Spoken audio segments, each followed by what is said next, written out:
السلام عليكم ورحمة الله وبركاته. النهاردة هنكلمكم في معلومة قانونية مهمة جدا عن إيصال الأمانة والطرف الثالث في إيصال الأمانة. كتير مننا بيحرر إيصالات أمانة أيا ما كانت المعاملة، معاملة تجارية أو معاملة بينه وبين شخص على مبلغ من بيكون عندي في إيصال الأمانة 3 أطراف.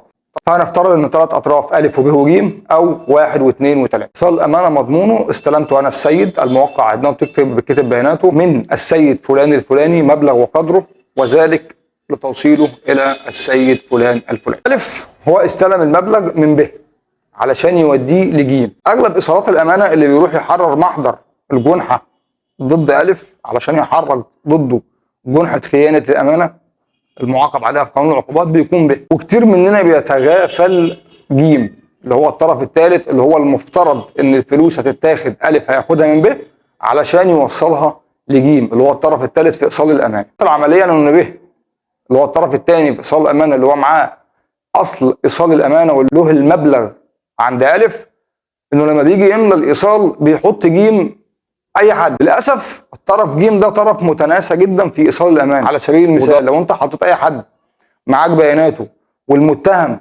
راح للشخص ده وقال له انا خدت مبلغ عشان اوصله ليك، فقطعا هيقول له لا، هقول له طب تعالى معانا للمحكمه عشان تقول الكلام ده. هيبقى الايصال سليم والمتهم ماضي وباصم على الايصال وانت ليك مبلغ، لكنه جيم هيحضر قدام المحكمه ويقول له لا والله انا ما اعرفش حاجه، او ان الراجل ده سلم لي المبلغ اللي كان استلمه من به علشان يجيبه لي.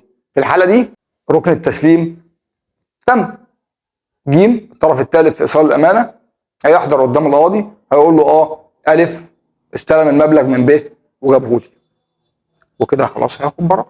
حاول الطرف الثالث في ايصال الامانه اللي هو ج يكون شخص بالنسبه لك مصدر ثقه جدا جدا جدا جدا، لانه ده لو حضر قدام المحكمه وقال ان انا استلمت الفلوس المتهم خد براءه ومش هتقدر ترجع عليه تاني، لانه ركن التسليم تم.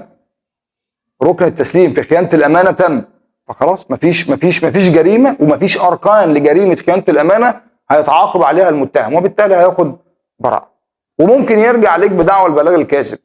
اتمنى لو المعلومه افادتك لايك وادعم القناه باشتراك وما تنساش المشاركه.